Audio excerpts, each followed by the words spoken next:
YouTube. All right, I'll wait for you guys to connect. Apparently, I can't listen to songs. This my freaking live stream isn't even monetized. I forgot that YouTube doesn't like it when I do those kinds of things. Give me just a moment. I'll wait for you guys all to come back online. But I'll be back soon. Let's see if it's online yet.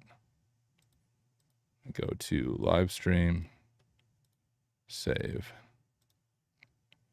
All right. Silly YouTube. All right, I'm back. So, guys, I forgot that YouTube has this issue. Yeah, I know it's back. I had to restart it. It's so weird that YouTube does that because, like, I'm just going to drop the link. You guys need to listen to the rest of this song, all right? We made it almost to the end, but I don't want to kill it. But I mean, like, this song has an amazing story behind it, an amazing ending as well. But yeah, YouTube has done that to me before when I try to like show something, which is so silly to me because like I said before, my streams aren't even monetized. I do not make any money during a live stream unless people do like a super chat. But why don't you? I do stream on Twitch. I stream on Twitch, YouTube, and LinkedIn. It's just there's some AI. I think the AI detects that I'm playing, you know, a song by somebody else, even though it's not being monetized, even though I'm literally just showcasing it and promoting it for free. So once again, I just want, I'll make myself bigger now. I'm not going to play the song again because I'm not going to lose a stream. But seriously, guys, you all need to go watch this song, or the music video and the song. And this Ren dude is amazing. Like his music has so much depth to it. But the TLDR, my friends, as some homeless Jewish rabbi once said, the love of money is the root of all evil. Money is not the root of all evil, but the love of money. Pursuing your status based on the amount of money you make, based on your status in that way, based on your salary, based on your freaking title, all of it's an illusion. All of it will destroy you. Higher Ren's also an amazing song. I mean, you can see that I watched that one too, but sorry about that, guys. YouTube should be sorry about it. But yeah, make sure you guys check out that song. Like, you can stop watching my stream for the next, 9 minutes and go listen to that dude. Amazing, amazing artist. Anyways, welcome back, everyone. If you somehow stumbled across this, maybe you are watching this after the fact and you saw some stream that cut off, then you saw this one. I was just trying to showcase super powerful song. It did mention cybersecurity and code and entrepreneurship, but yeah, there's a lot of depth to that song and to Ren's music in general. So make sure you check them out. How do those React channels do stuff? Like I sometimes watch those people who react to songs and such. How do they not get how does YouTube not yell at them? Because they do monetize some of their stuff. I don't monetize, at least not my live streams. I'm going to make sure. Give me just a moment, guys, because I have to dig into some YouTube stuff. I don't think that counts as a copyright strike, per se. But YouTube has these weird policies, and if you get enough strikes, it is not good for your channel. Here we go. Copyright notice. Due to a copyright match, your stream was interrupted. Streams are interrupted when copyright content is detected. After copyright material is no longer being streamed, streams are automatically re-enabled. So maybe the React people can do it because they do not live stream the reacts. They post the video afterwards, but it's all automated. AI detects it, and then it shuts down the stream. Oh, I didn't know he was in treatment for mental illness. Crazy. You have to pause and react. Also, I think they usually take up a bigger portion of the screen. That's true. So basically, if I want to showcase a song, I have to pause it every, minute and leave a comment. But see, that's what I don't like about those reacts. I would prefer if I was watching someone react to a song, I like to hear the song in its entirety, then tell me your thoughts about it. Especially music, when they cut in and like interrupt the song every freaking 15 seconds and then rewind and then interrupt, it drives my brain crazy. But it is what it is. That's the second time that's happened to me when I try to showcase something. Lesson learned. Twitch doesn't do it. So Twitch, the stream kept going on Twitch. I'm assuming it kept going on LinkedIn as well, but oh well. shall we dive into some hacking? I think we shall. Here, let me go ahead and share the other screen now. Give me just a moment while I switch this out.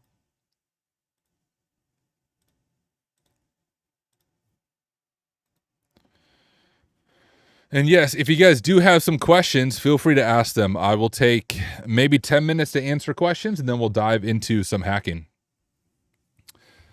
Slayer Darth said, Tyler, what are some ways I can improve my networking knowledge to prepare myself for a career in cybersecurity? I have some experience in using tools like Cisco Packet Tracer, IMAP, and Wireshark, but it's nowhere near even intermediate. Okay. The resources I'm going to share with you, I haven't actually gone through it, but I know the people behind it, and it looks like an amazing resource. So I think it's networkchuck.com. So my friend Chuck has an academy, and he just released a course. Well, not him, but one of the top CCNA instructor people just released a course on the academy. Looks like they have a Black Friday sale going on right now. It's this course right here.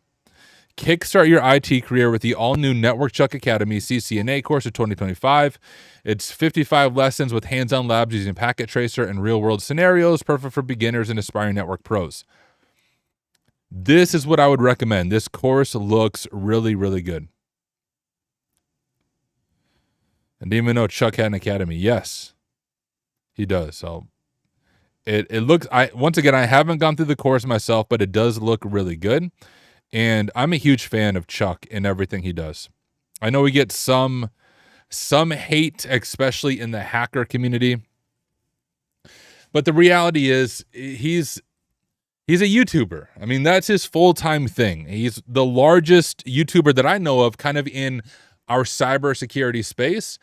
And his videos are genuinely helpful and genuinely good. Maybe he's not going to teach you how to be elite hacker, but he does a very good job of introducing people to things and getting them excited about stuff.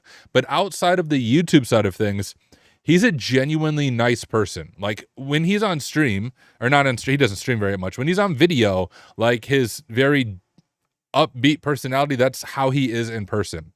I've been able to hang out with him a few times. We did a video on his channel, so I was actually featured on his channel. This was quite a while ago. I text with him occasionally, not all the time, but genuinely nice guy. But he did just post about the CCNA course that I think looks amazing. It's not Chuck that teaches it, but it's Jeremy. If you've been in the networking space at all, you've likely heard of Jeremy before. He made one of, if not the top CCNA course back in the day, sort of went viral before courses went viral, but I would recommend this on the networking side of things. All right, let me scroll up. Can you help me with the TryHackMe VPN problem? I can. All right, here's how you fix the TryHackMe VPN problem. You go to the top right corner and you click your profile and you click log out. Then you go to the browser and you type in hacksmarter.org and then you create an account. That's how you fix the TryHackMe VPN problem. I will say this, you could reach out to TryHackMe support. Their support sucks. Like it takes forever to get back to you. If you're using HackSmarter and you ever have a VPN issue, you shoot me an email, reach out to me. I usually respond with like an hour and help you troubleshoot and help you fix it. So that's how you fix the TryHackMe VPN issue. Yo, we got the influencer king, Zach Hill. I hear bat. I moved all my stuff back to my house, guys, because I don't want rabies.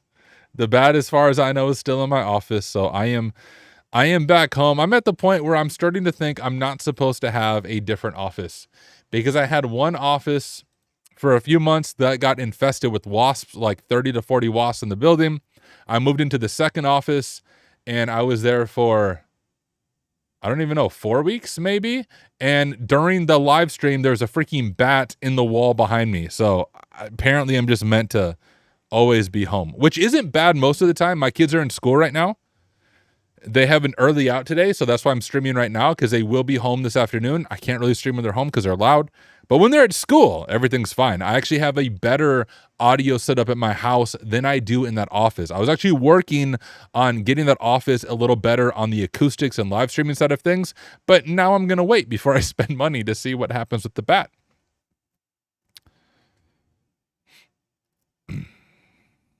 I haven't seen that video about the dark web black moon. Mary Ellen Kendall said, Jeremy was my first teacher ever. Amazing. James Dev said, sorry if this is a hugely repeated question. Do you do any sort of paid mentorships or pen testing, or is it best to run through the Hack Smarter courses? I do not do any paid mentorships or pen testing.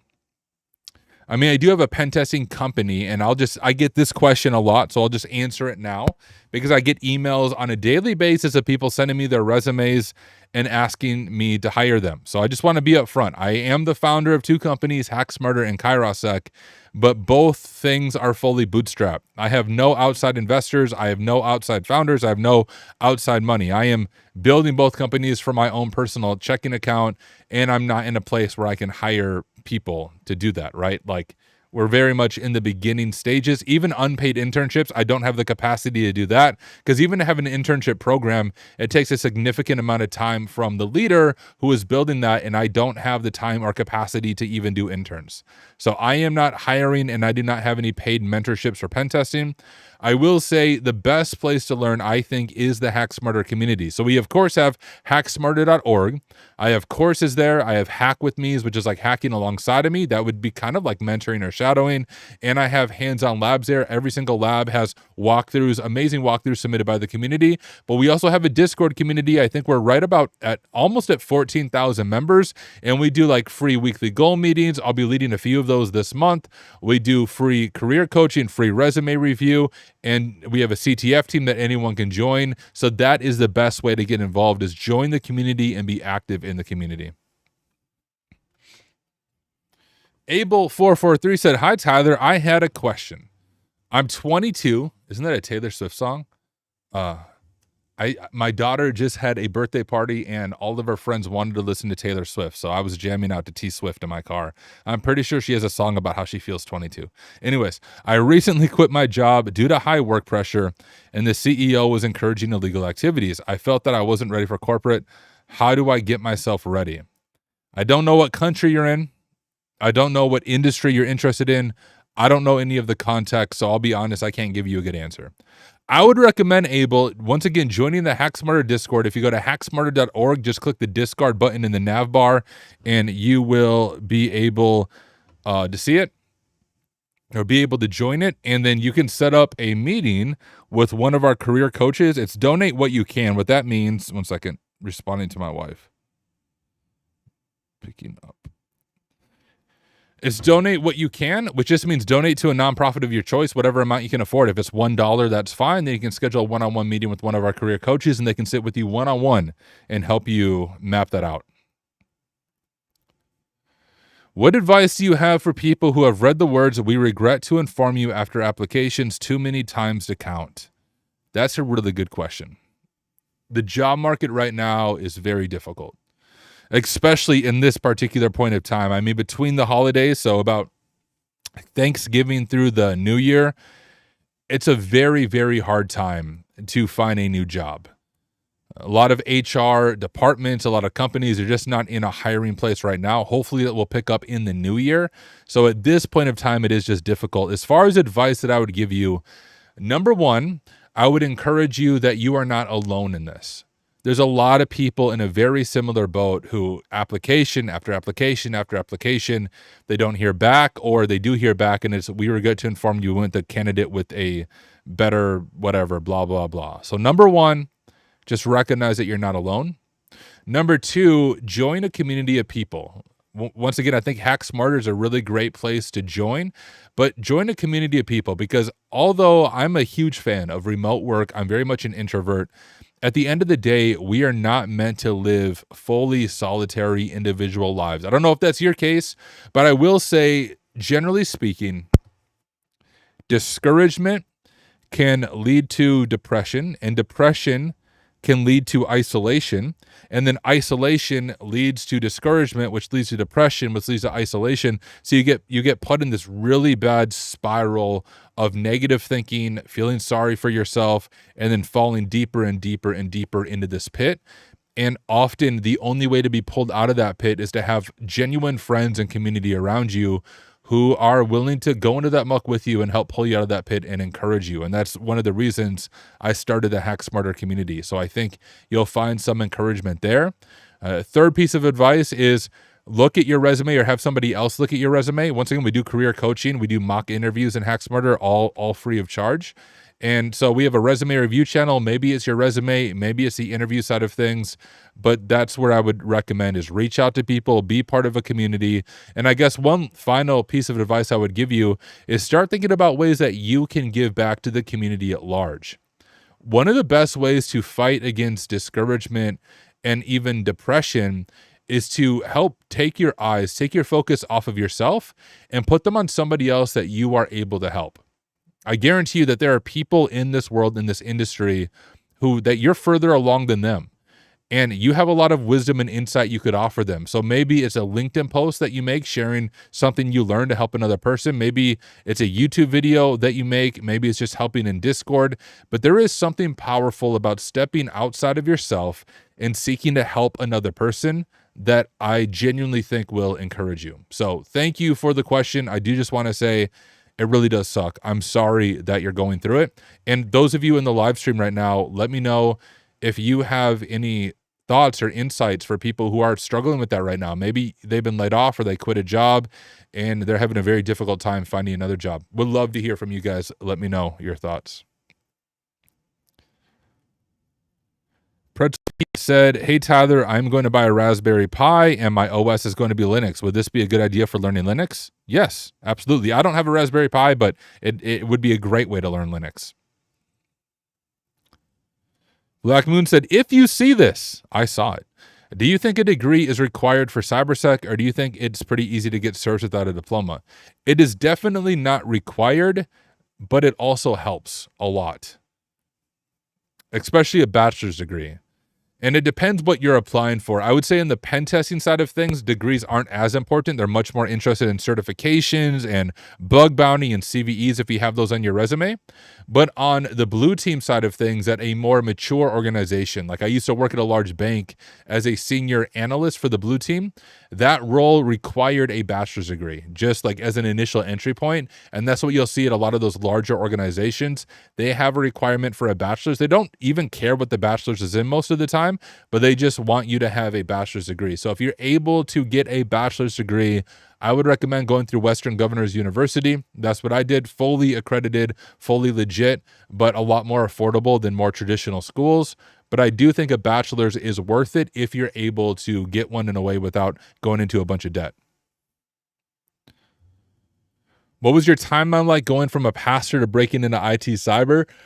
Go to my YouTube channel, which you're watching on YouTube, so you're already on YouTube. I gave the keynote talk at Simply CyberCon called like something about success. You'll find it. You'll see the Simply Cyber keynote. But I share my whole story in that. So I would just direct you to that video instead of me rehashing it here on the live stream. I'm feeling 20. Exactly, Jay Gold. Could we get a Discord link? Go to hacksmarter.org. You see the link, the things right here. Go to hacksmarter.org and then click Discord in the top navigation bar. Hi, Tyler. I don't have any college degree yet. Can you tell me how to get a job in security? So I know I keep saying I made a video about that, but I just did a hour-long interview with the bearded IT dad, my friend Dakota. And he's awesome, guys. So let me just real quick get his channel pulled up for you. So if you go to bearded IT dad YouTube, we talked about that exact question for basically an hour. And I think you'll find it really helpful. It's this one right here, From Beginner to Pro, Roadmap for Pen Testing. Let me drop that link in chat. If nothing else, make sure you subscribe to his channel. He makes some amazing content. Okay, scrolling. Any luck with the bat? Nope. That's why I'm at home. SyncLogic said, do you think the TCM courses on ethical hacking are up to date and worth doing? Yes. With Active Directory, I hear companies send a laptop to connect to the network instead of being there physically. What's a go do to connect to that laptop and use your Kali, simply RDP? So when it comes to an Active Directory pen test, you generally have a few different options. And when I do an internal pen test for a client, that is what I offer to them. So one way that we can do it is with VPN access. Now, you are limited on some of the attacks you can do when you are running over VPN as opposed to having a physical device on the network. But a VPN is one of the easiest ways to do an internal pen test if you keep those limitations in mind. I also like the VPN side of things because I think, just personally, it gives a little more of a realistic attack vector to the client. Because when you study threat actors and how they get initial access with the different initial access brokers, you can often buy VPN creds for an organization off the deep web. Obviously, I don't recommend it, but you can do that. And a lot of threat actors and ransomware groups, they're not getting the initial way in on their own. They're buying initial access, such as VPN creds, to the organization. Then they're using that for initial access. Then they're enumerating, they're doing lateral movement, privilege escalation, ransomware, exfiltration, etc., etc. So I often suggest, hey, if you guys use a VPN, we can start with the VPN. That's one of the easiest ways to do it. A second thing you can do is if they use cloud a lot, you can request a VDI, which is basically a virtual machine within their cloud environment that might have a direct access to their internal network. So if one of their VDIs is compromised, what could a threat actor do? And then third, you can send them a laptop.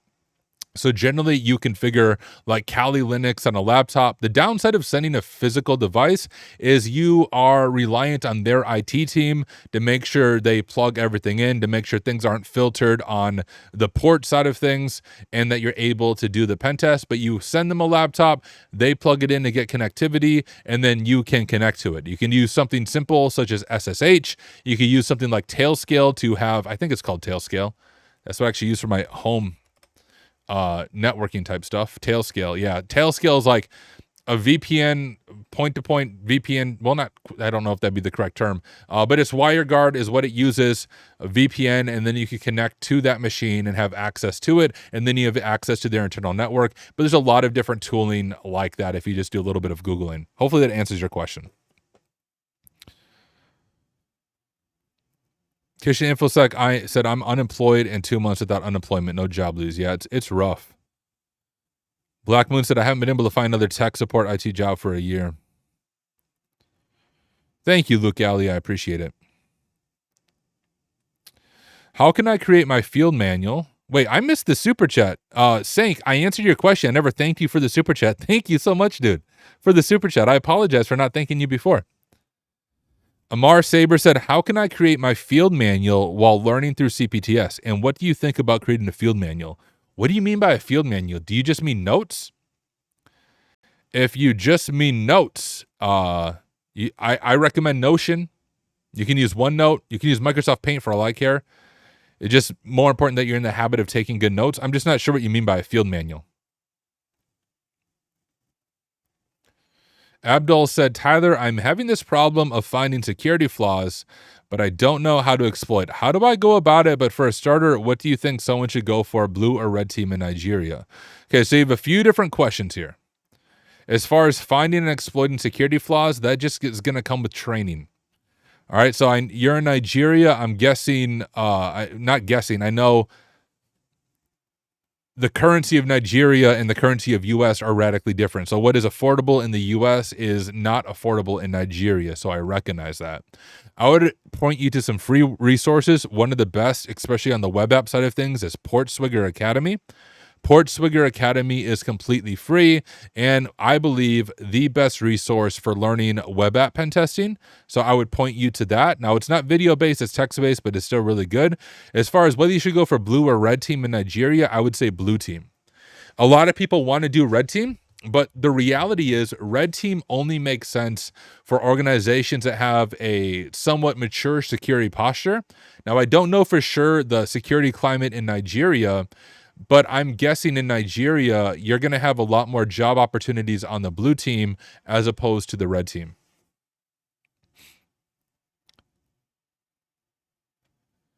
I work in cyber now, but I have a bachelor's in psychology and want to go from analyst to engineer. Is a master's in cybersecurity from WG worth it? Probably not. You probably don't need a master's degree. The fact that you already have a bachelor's degree, you already checked that HR checkbox. I would work on hands-on certifications, not more degrees. What's up, Celsium Skater? Good to see you. Also, Celsium, thank you again just for your kind words on Discord. You made my night last night when I saw your messages about how the stream has been helpful to you. So thank you for being here again, and thank you again for the kind words on Discord last night. Computer guy Dre said, at my job, we create a Kali VM for the pen testers to use for the internal. Yeah, that would work. Hacker EI2XJ said, I tried for years to get my foot in the door, but I could not get nothing. I tried apprenticeships. 1 second. Am I still on stream for you guys? Restream just bugged out. Can someone tell me if you can still see me, hear me? I'm going to assume, since no one's saying, Tyler, you disappeared, that you can see me and hear me. You're okay, cool. It's just Restream being silly. Sweet. All right, I'm going to answer a few more questions, then we are going to dive into the hacking very soon. A lot of good questions, though. I really do appreciate you guys.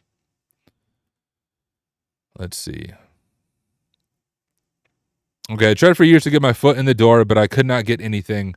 I tried apprenticeships, everything, but younger people always got it. I'm female, and I believe they were sexist, just my opinion. I don't know if that's a question or just a comment, but yeah, it's tough. Do you know of UK versions of work as you learn everywhere it tends to be with certs, or do you have experience lab work showing fine, but most don't ask that, I found? Do you know of UK... I'm sorry, Silver Ray, I don't know what you're asking. Please reword your question. Stuck Story says, we have ransomware simulation solutions, basically breach and attack solutions. Would be honored if you may get into discussion. Would be honored. I'm also not sure what you're asking. If you're asking like a partnership on the business side of things, I'm definitely happy to have that conversation. I just dropped my email in chat. Shoot me an email and we can chat. Took a month sub from TCM to do the advanced web hacking course, just to realize that you can only do it when buying the cert as well. Oh, gotcha. You mean at TCM. Tyler, can you tell me that doing Red Team Op certificate is good and hold worth for getting a job? No, it's probably not. The training's probably good. I mean, if you want a certification that is actually going to look good for HR in the pen testing space, it's the OSCP. Hands down, it's going to be the best one you can get. I know it's not affordable. If you can't get the OSCP, then I would focus on getting CVEs. That's doing research in open source software, finding vulnerabilities, reporting to vendors, submitting a MITRE, getting a patch. I have videos on my YouTube channel on CVE hunting. I don't remember how many CVEs, somewhere around 10 to 12 CVEs. Those look really good too, better than most certifications. So OSCP or CVEs is what I recommend. Zebra said, any tips to figure out what certs make us go through HR filters in our local job market? Simple search does not seem enough or clear. I see too many CISP entries despite being supposed frowned upon for its shallowness and huge costs. I'm not sure. You would have to talk to industry professionals in your local job market. If you have a group you can meet with or just reach out to people and ask for advice, that's what I'd recommend. In my local job market, the CompTIA certifications are probably the most well-known. So A+, Network Plus, and Security Plus will do a really good job of getting you to the interview, at least where I live. But that may not be true about everywhere. What would you as an employer look for in a new pen tester in Kairos-Sec? I know you're not hiring now, but future-wise.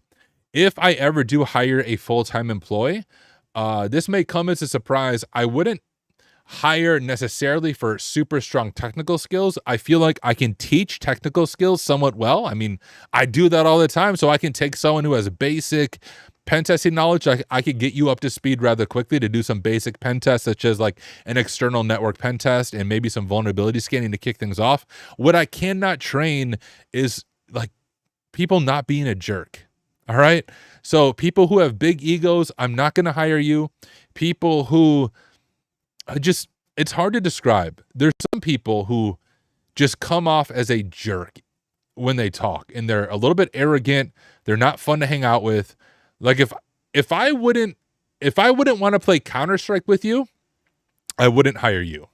That's probably the best explanation. I would be looking for people that I would enjoy playing Counter-Strike with.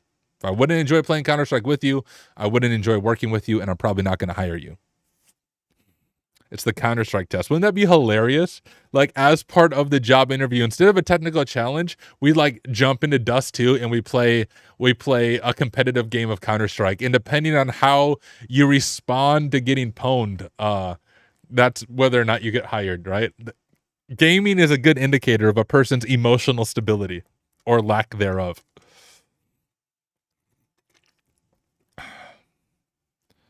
How's the OSET prep going? I haven't done much more OSET prep. I've been too busy with my business stuff. Oh, Sank with another super chat. I love red team and blue team. I am doing blue first and I can hopefully pivot. I like doing attacks and investigate them or go purple. Who knows? That sounds like an awesome plan. Why no one teaches hacking cell phones? Because it sucks. I used to do mobile app pen testing, quite a bit of it between Android and iOS, and it's just annoying. Every time I had to do it, I had to refigure out how to set up the environment, how to re-jailbreak or reroute my phones, how to get Frida and objection and everything working. TCM has a course on it, though. Why don't all the popular hackers on Instagram and YouTube do live AMA like this? I can give you my opinion. One reason is doing live streaming is so much more difficult than people realize. I mean, I'm looking over at the count right now. There are over 90 people right now, which is amazing. 90 people watching between YouTube and LinkedIn and Twitch, which is intimidating, especially when I do the live hacking. It's one thing to do an AMA, but in just a few minutes, I'm going to launch a VM and we're going to do some live hacking together.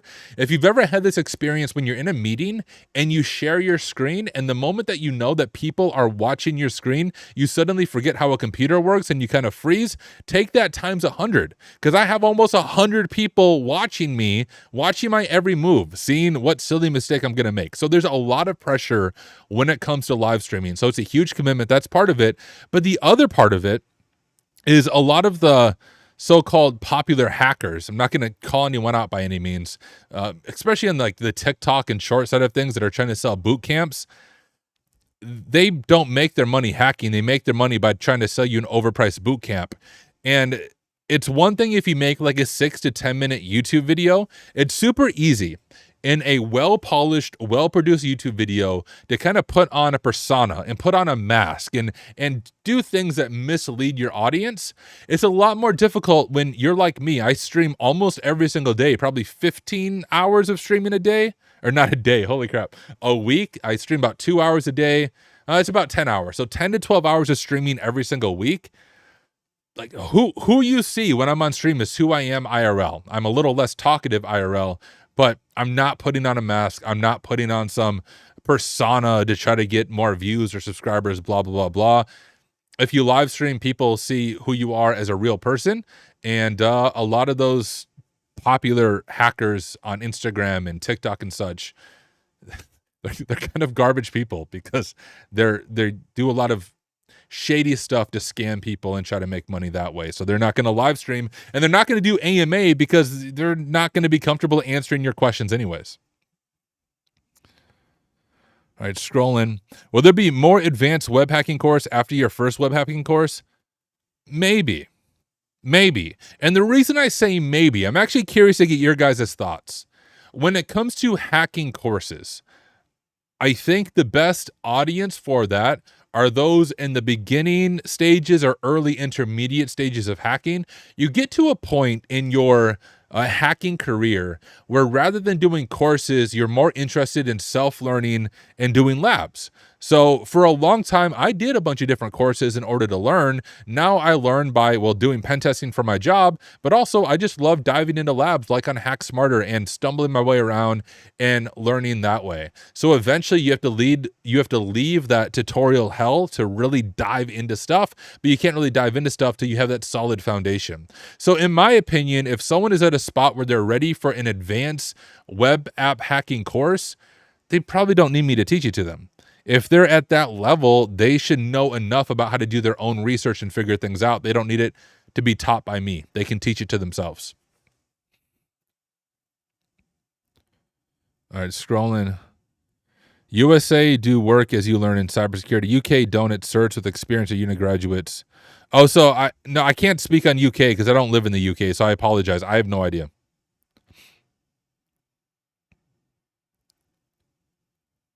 You want to play Counter-Strike with me? The only thing that would suck would be our ping difference would be in the late hundreds. I'm not very good at Counter-Strike, guys. We'll have a game night sometime and I'll stream it. Me and Justin were playing just like a week ago. Gosh, we should play again tonight, Justin, if you're still here. But we played the classic Counter-Strike Source.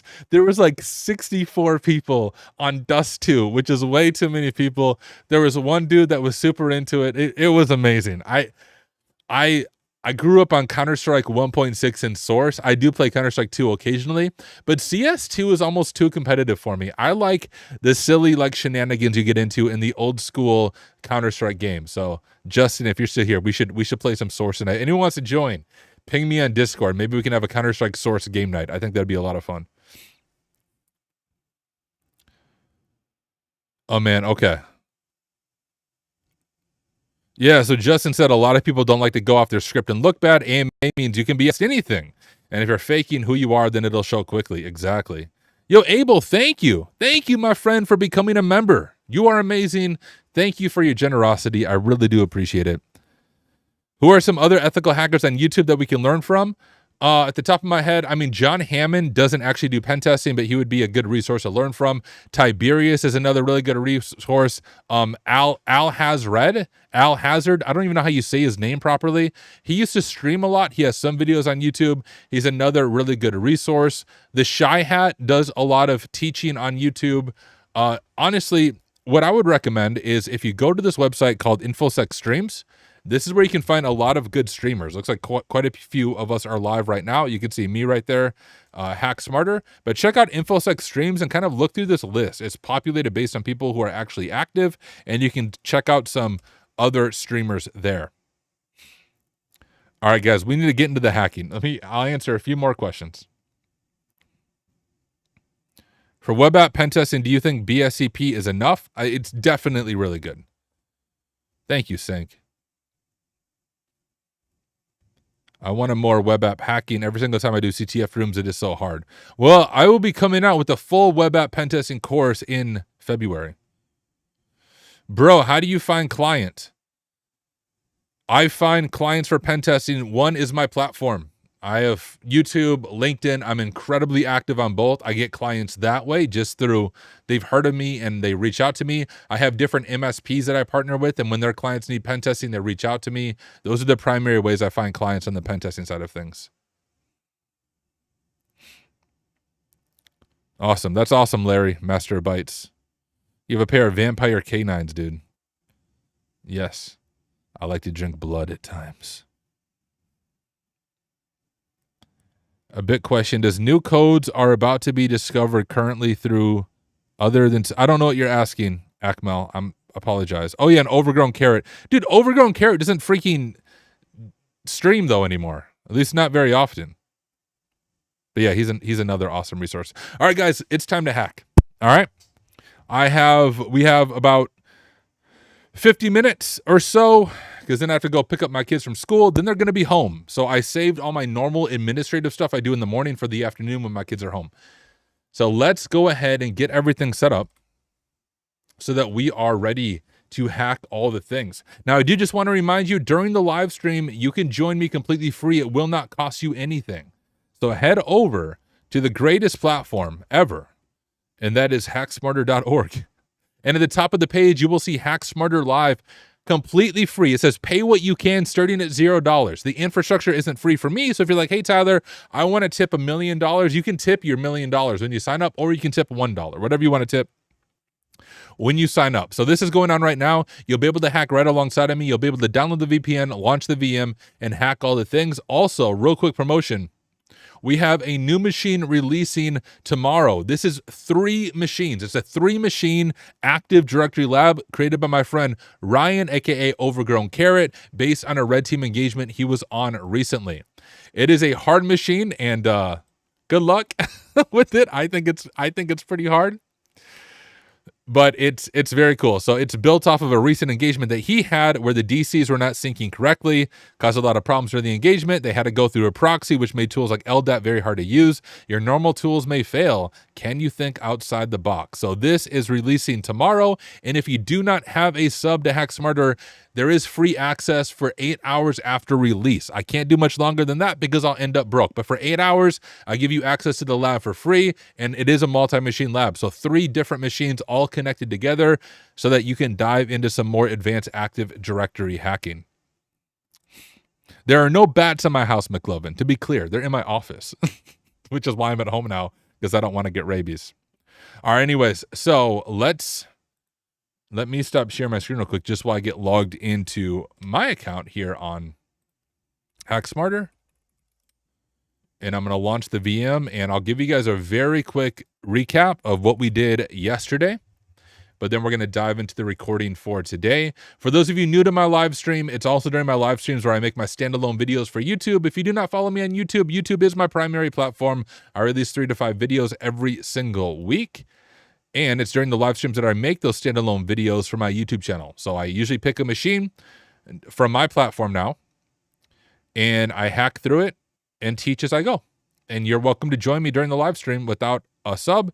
Otherwise, you should get a sub anyways, because we are building the best platform around for learning ethical hacking and the most affordable platform for learning ethical hacking. I do need that Lambo. No. I was just telling Justin, dude, I was like, bro, you could pay me $1 million. I literally wouldn't do anything different.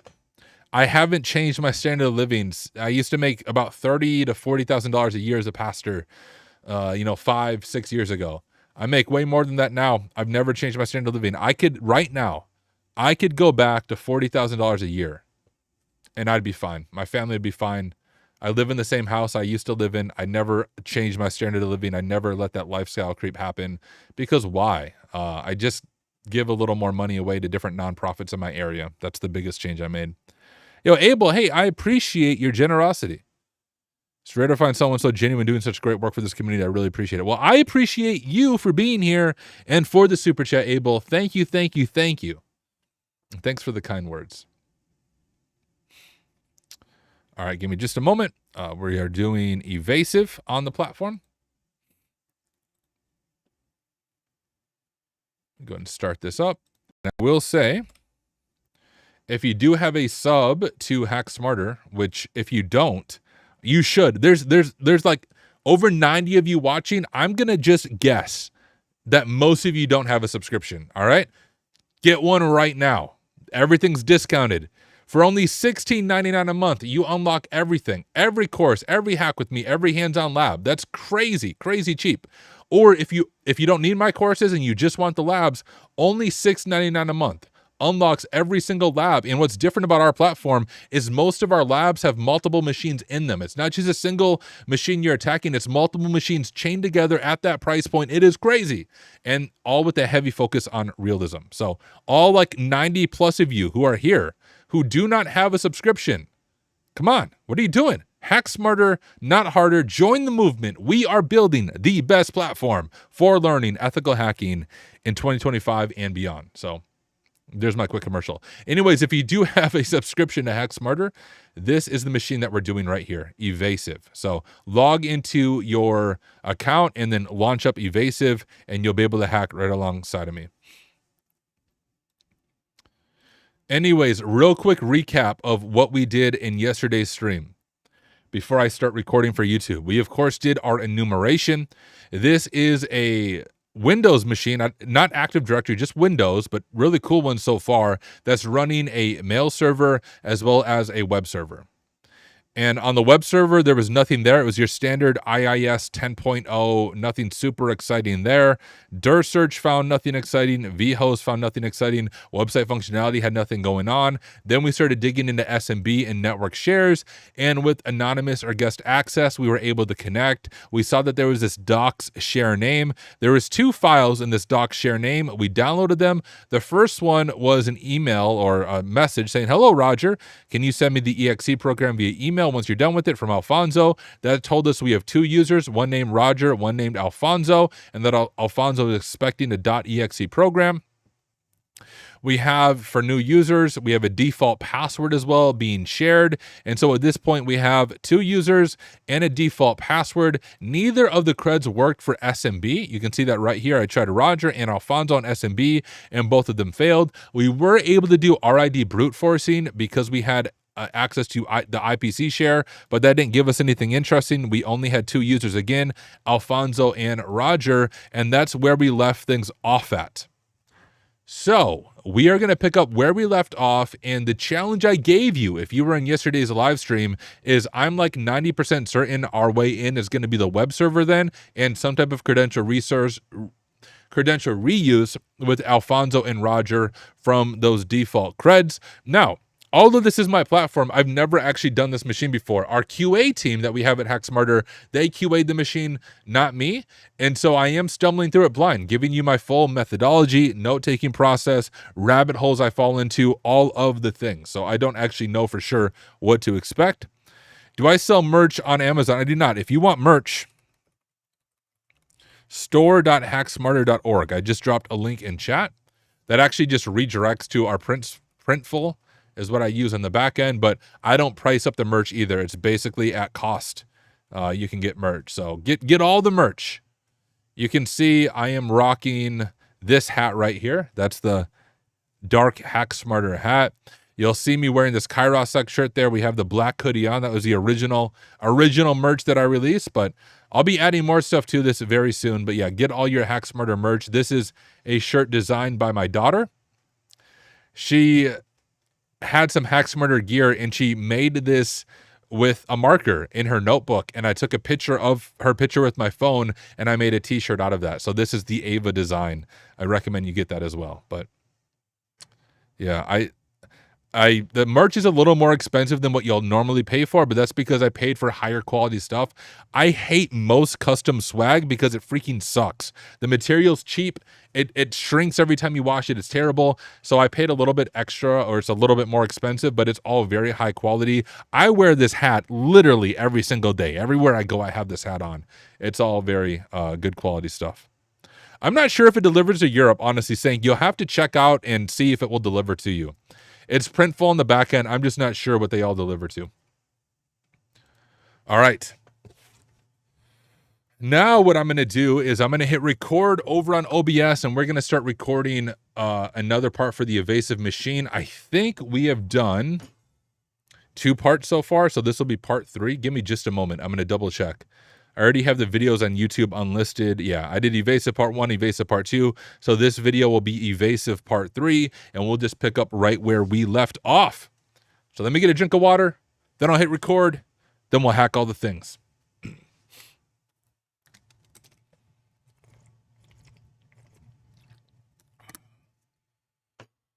And stretch.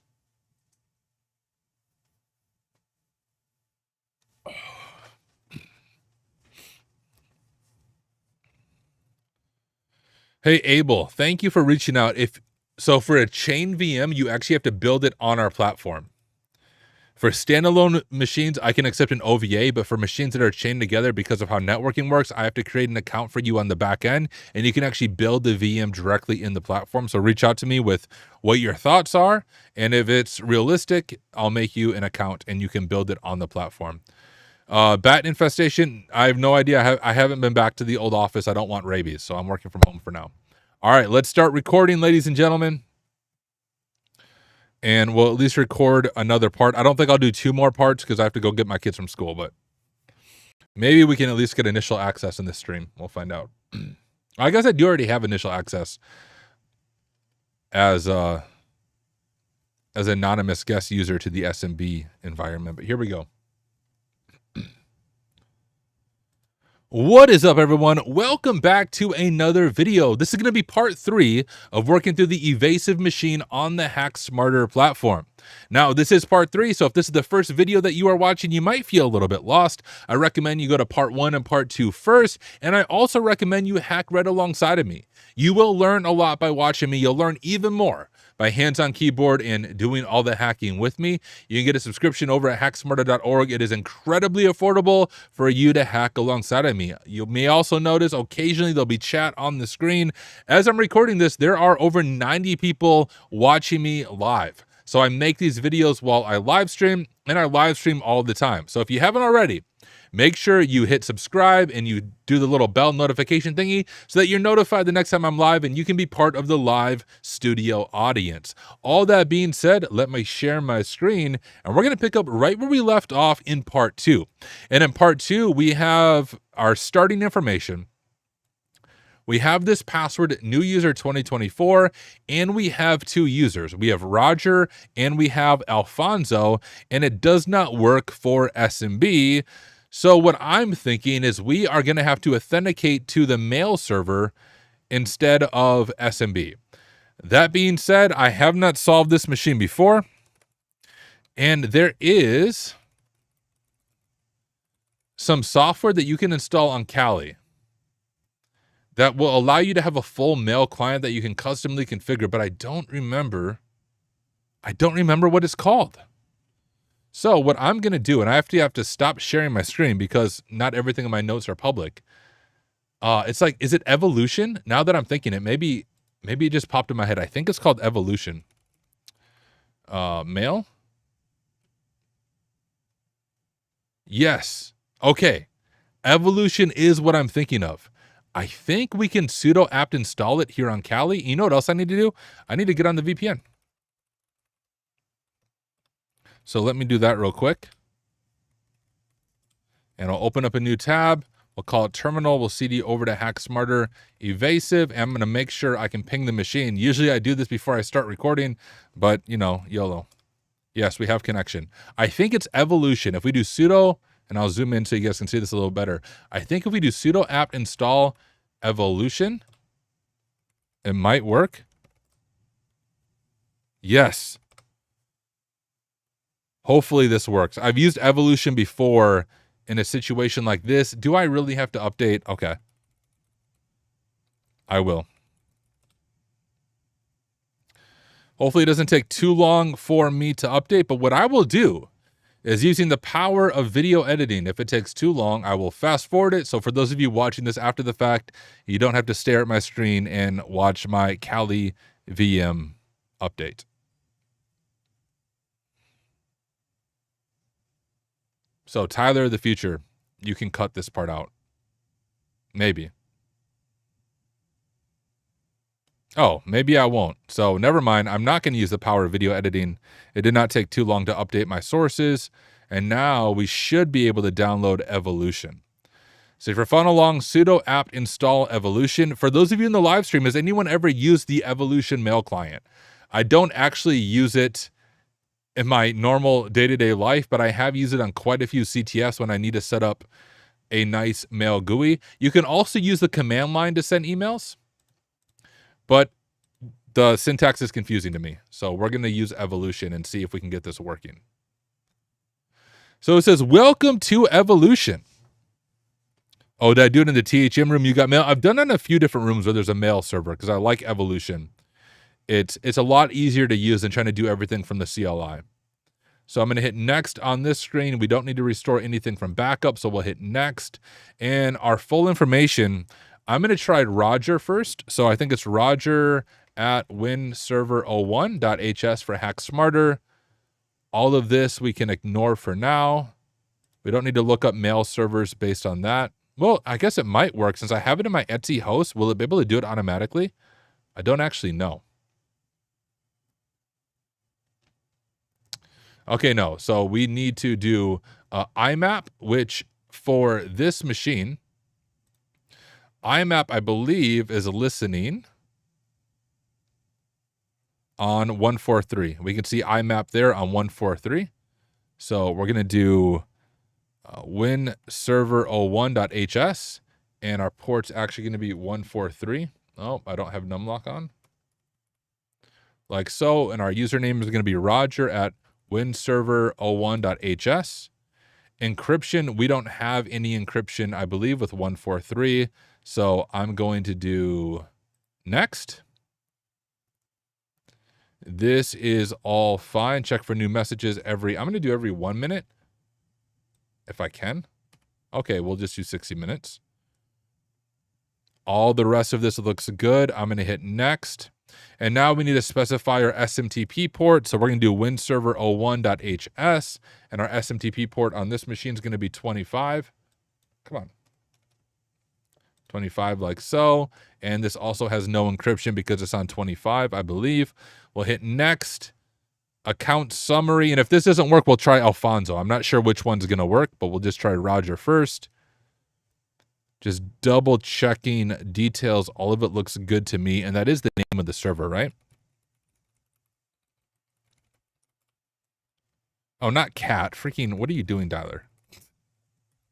I meant to ping. And that all looks good. So I'm going to hit next. And now we cross our fingers because I probably did something wrong. And we just hope it works. All right, it's prompting for the password. That's a good sign. We have that default password that we will try, wherever that is. New user 24, so I'm going to go ahead and just copy that so I don't screw up something when I type it in. And we'll paste and hit OK. Dang it. Please enter the password for Roger at winserver01.hs. That didn't work. I am just going to try Roger for the username. Hit OK. That doesn't work. What if I try Alfonso at winserver01.hs? That probably is not going to work either. Failed to authenticate, goodbye. So I might have to reset up some of those things. If I go to properties, I think we can change it here. So I'm going to try Alfonso, winserver01.hs. Let's update some of this information.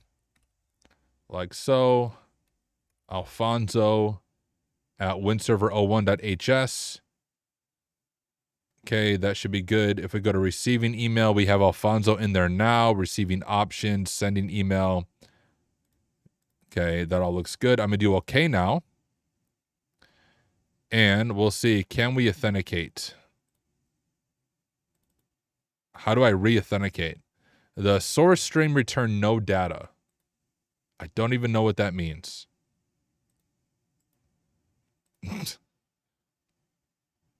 Where can I re-enter my password? If I do forget password and refresh, nope, that doesn't work either. Maybe doing the command line actually works better. Who knows? Okay, we have authentication types there, but it doesn't give me the option to enter a password. I'm going to try to just... I don't know what that error means. Let's pretend like we didn't see that error. And what if I just try to send an email? Oh, no. So source return no data. So I can't... I don't know what that means within the Evolution client. And where is the button to send an email? You can see how long ago I've used Evolution. There it is, new. Okay, so what if I send an email to Roger at winserver01.hs? Hello. Hello, Roger. And I just want to see if I can send an email. Cannot send message, service not connected. I'm going to spend the entire video and trying to figure out how to configure Evolution. Peace out, Fairy. Okay, so that method's not working. What if I try to do new mail account and just reset this up? I'm going to try it a little bit different this time. So we're going to do Alfonso. And let's begin with the simple things. Am I using the right username? Alfonso at winserver01.hs. I am using the right username. So I'm going to do next. And instead of grabbing the host name, I'm going to actually grab the IP. And let's see if that works any better for us. Okay, so I'm going to do the IP here. And then IMAP was 110, wasn't it? Oh, no, that's POP3. I meant 143. Like so. We have no encryption on it. We'll hit next. That all looks good. SMTP was 25. There's no encryption on it. We don't want to re-encode. Why does it show my username as Tyler right there?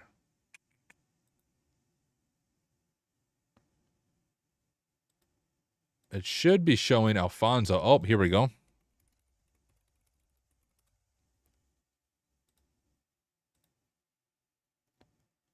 What? Username is right there. Alfonso, right? It shouldn't be Tyler. Did I miss something else? I don't think so. Alfonso.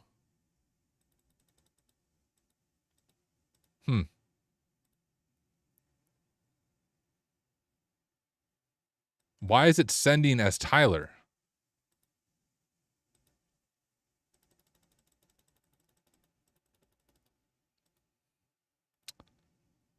Okay, guys, we're about to just use the command line option.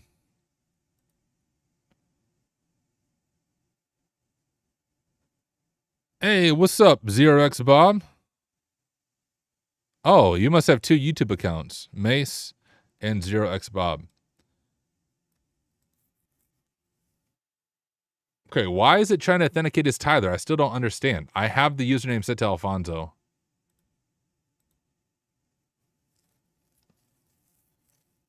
And so we get a return no data. Okay.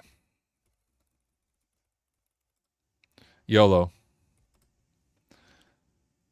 I don't know how to reconfigure evolution properly. Maybe I broke something the first time I did it. Let me try to redo it. We'll reinstall evolution and see what we did wrong. Maybe. Oh no, so it still has the old configuration here. Source stream return no data. What the frick does that mean? Source stream return no data evolution. It's a different message than authentication, so I feel like the password might actually be correct for Alfonso.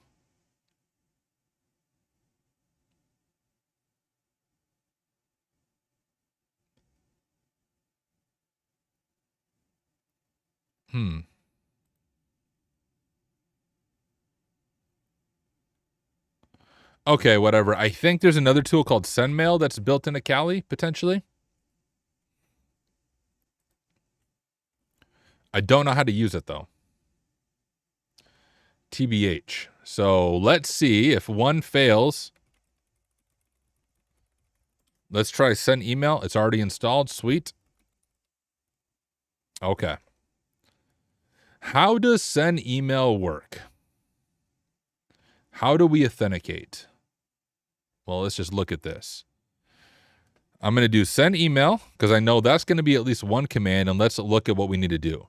So we have to do from the address. I'm going to do -f alfonso at winserver01.hs for who it is being sent from.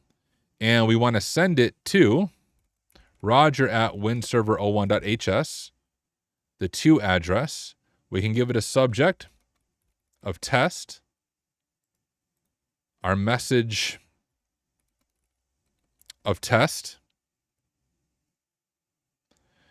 the mail relay. So we're going to do -s for winserver01.hs on port 25.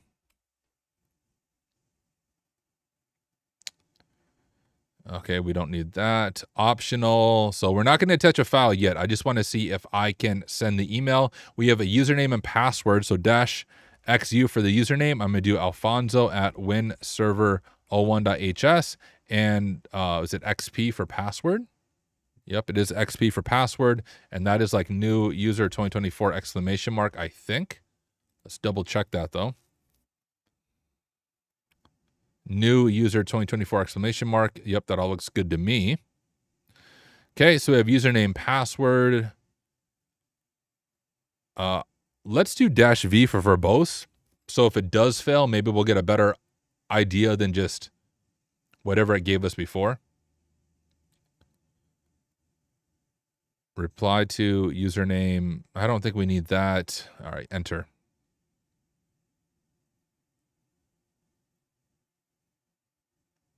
What does that mean? WinServer01 returned a 0-byte response to our query. Am I a coffee guy? I am not. I don't really drink coffee. So this might be where I need to eventually look at 0xBob's walkthrough of this machine and see how he ended up doing this. I don't know why evolution doesn't work. I don't know why send email doesn't work. I don't think I did anything wrong here. You can see that we connected to WinServer01 on port 25. So SMTP seems to be configured properly. That is my VPN, or that might be the machine's IP. And it says it returned a 0-byte response to our query. As in once it tried to connect to it, it didn't work. Okay, what if instead of using the host name, I use the actual IP? That shouldn't make a difference. Oh, you think it was Roger? I tried Roger in evolution, but I got an error that authentication failed. But let's just try that. Let's try Roger. I must have messed up something when I was doing it with evolution. So we're emailing it from Roger, and we want to update our authentication as well to Roger. And let's see if this works. Return a 0-byte response to our query.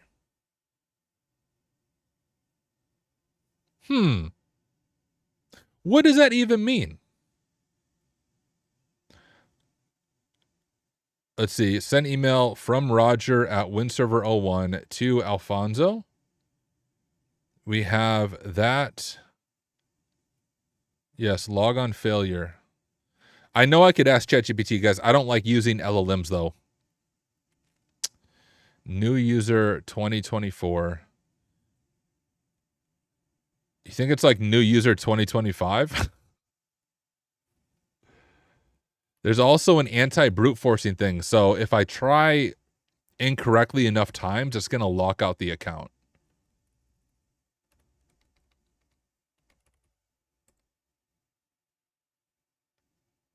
Am I using the wrong password? New user 2024. That's what we have in our notes, right? New user 2024 exclamation mark. New user 2024 exclamation mark. I know not on SMB. I'm not trying to use SMB. That's my previous notes. We have Alfonso, we have Roger, we have new user 2024. I first tried SMB, obviously, but that didn't work. So I had assumed I have to connect to the web server as one of those users. But I don't understand what I'm doing wrong. Yeah, ignore the SMB notes, Bob. This is from previous stream. All right. I have to do a sanity check, guys. We're going to go to 0xBob's blog, which, by the way, if you've never looked at his stuff, you need to check it out. Also, just want to draw your attention to the fact that looking at write-ups does not mean you lost. People struggle with this when they're doing a CTF. The only people who don't look at write-ups are either 0xBob, because he solves all these machines somehow, or number two, the YouTubers who do everything ahead of time and then they record the video with all their notes on a side screen so they look really smart, all right? Almost everybody else gets stuck when they do CTF machines, including me. So looking at a write-up doesn't mean you lost. You only lose if you don't learn something. So I only want to look far enough in 0xBob's write-up so I'm no longer stuck. I want to do a sanity check, so I'm going to try to ignore everything else. So we did all of this. We did all of this. And I don't want to look too far because I don't want to spoil the challenge for myself. I don't know why the website just bugged out. What is going on?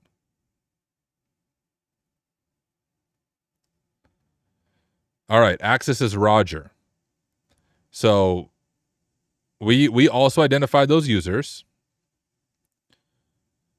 And we did the same. I did it a slightly different way, but I did all the same stuff as 0xBob. All right, he has this stuff. So he also tried SMB just like I did initially, which is a good thing. When you have some credentials, try SMB first. Maybe it will work. Oh. Okay, so this might be, it is the year. Well, I changed it to 2025, did I not? I had that same thought. I just did that right here. New user 2025. Okay, let me just sanity check myself. So with Roger, we tried new user 2025. With Alfonso, the only thing I didn't change is I didn't change the from field to Alfonso and change this to Roger.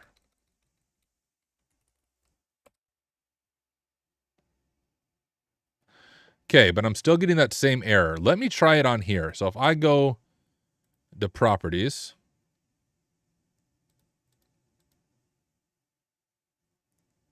oh, he did 2025 on SMB?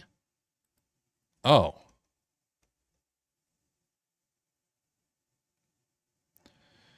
We say, oh, so he was able to access SMB as Roger.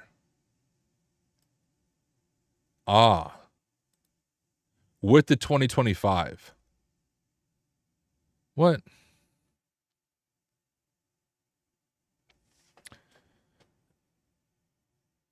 Okay, but he still logs in via the mail server, right? He uses Roger, it looks like. And he has the username WinServer01, which is what I'm doing. And, oh, he uses the XF tool. I just assumed that was the email, right? I just kind of guessed that was the correct email. Like, you could use the XF tool, too. That's a cool way of doing it.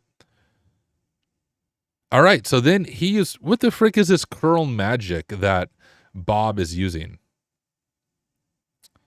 He uses curl to authenticate. Now, I just want to do a sanity check. There is a chance that there is a brute force protection built into this lab based on the lab description.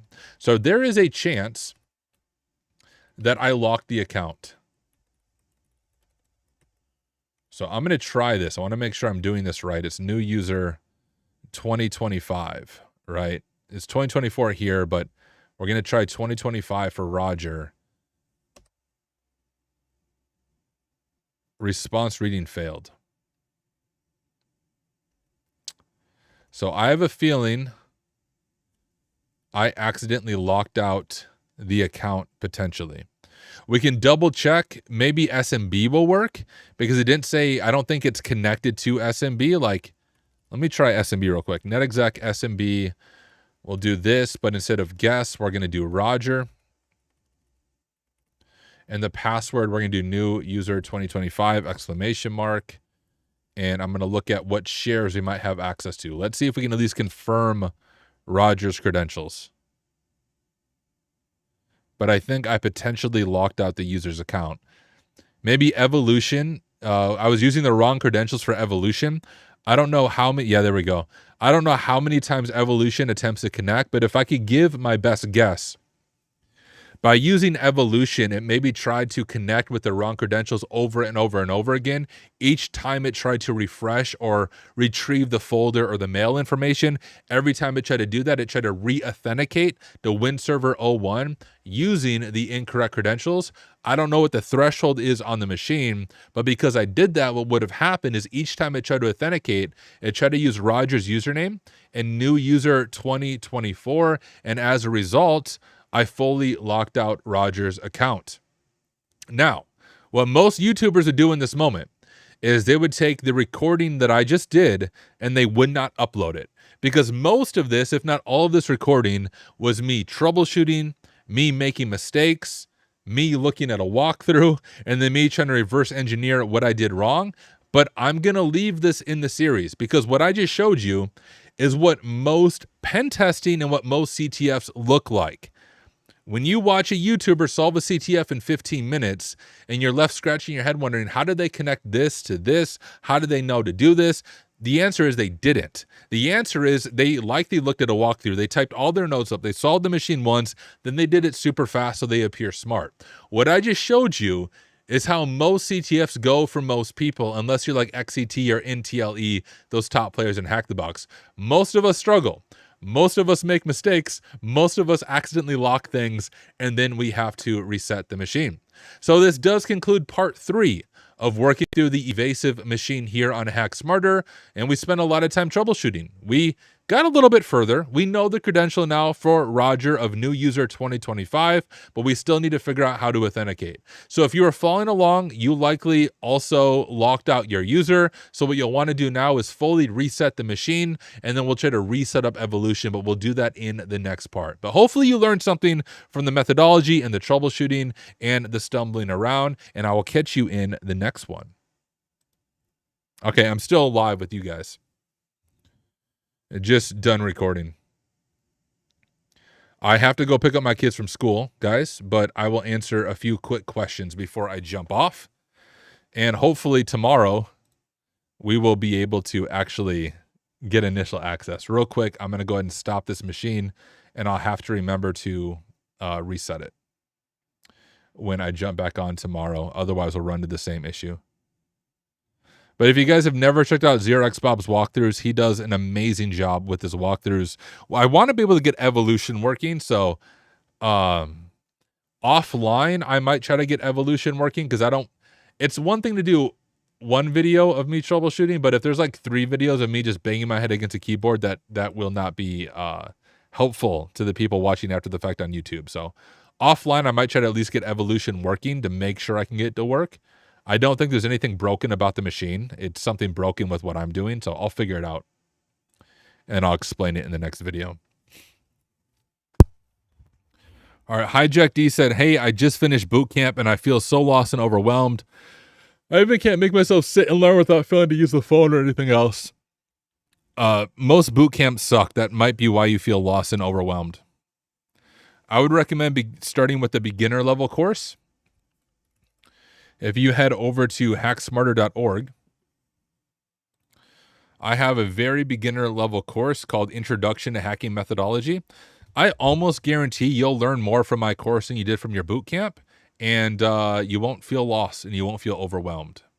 But since you're saying you can't even sit without failing to use the phone or anything else, you need to take a break. Like legit.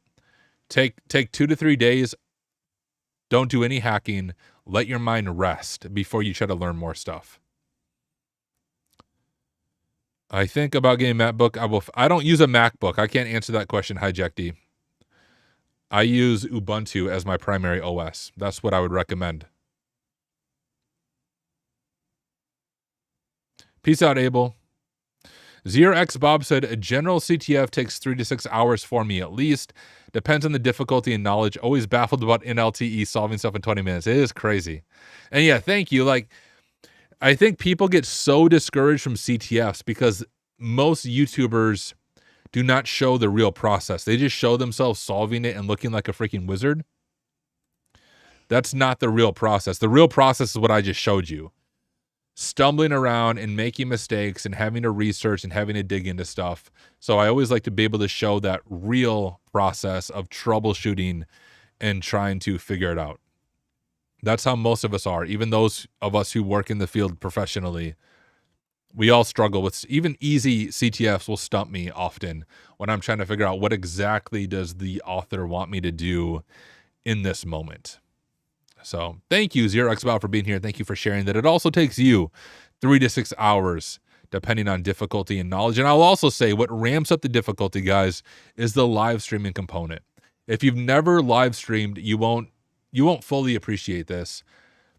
But when you're trying to solve something and you like, I don't know the answer to what I'm trying to solve, and I'm trying to talk the entire time and be engaging and teach, it's very hard. And if I do a CTF when I'm not streaming, it's so much easier for me to solve it compared to when I am streaming, because my mind doesn't have to think in 10 different directions at the same time. Thank you, everyone, for the kind words. How many people are a part of your business partnership you offer on your site? I don't know what you mean by my business partnership. Do you mean like referral type stuff? As far as MSPs, I have, I think, 3 to 4 different MSPs that will refer clients to me. You can get the courses at hacksmarter.org. Yes, the course I showed does explain the mindset of approaching targets and stuff. You got it.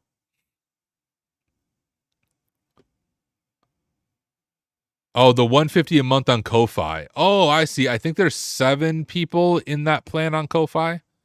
I don't promote it because I know that's pricier for a lot of people, but if you really want to be part of this process from the ground up, you can join that Ko-Fi membership.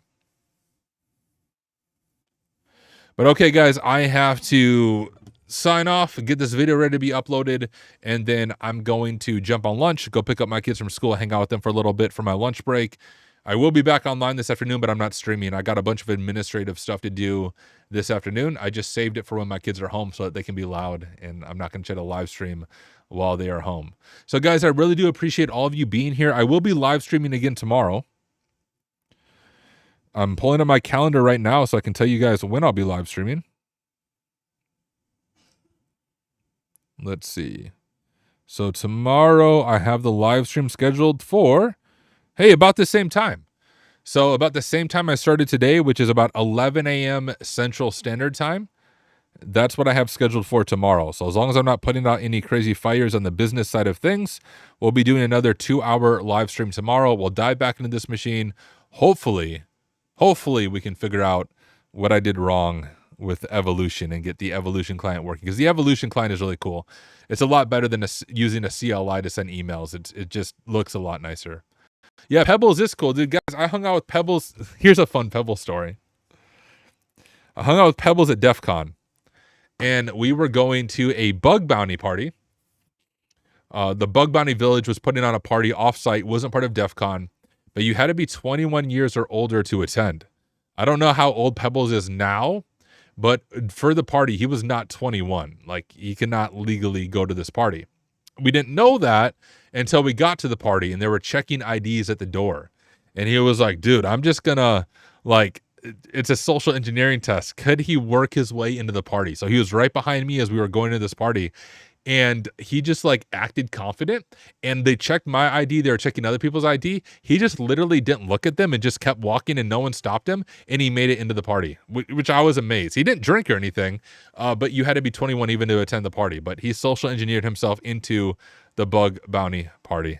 But yeah, Pebbles is a cool dude. I got to hang out with him quite a bit at DEF CON in the Vegas scene. But all right, guys, thank you so much for being here. I will be back tomorrow night, or not tomorrow night, tomorrow during the day, for some more live hacking, AMA, trying to solve this machine. But if you haven't already, make sure you sub on YouTube and you sub over on hacksmarter.org. I really do appreciate all the support, and I will catch you guys tomorrow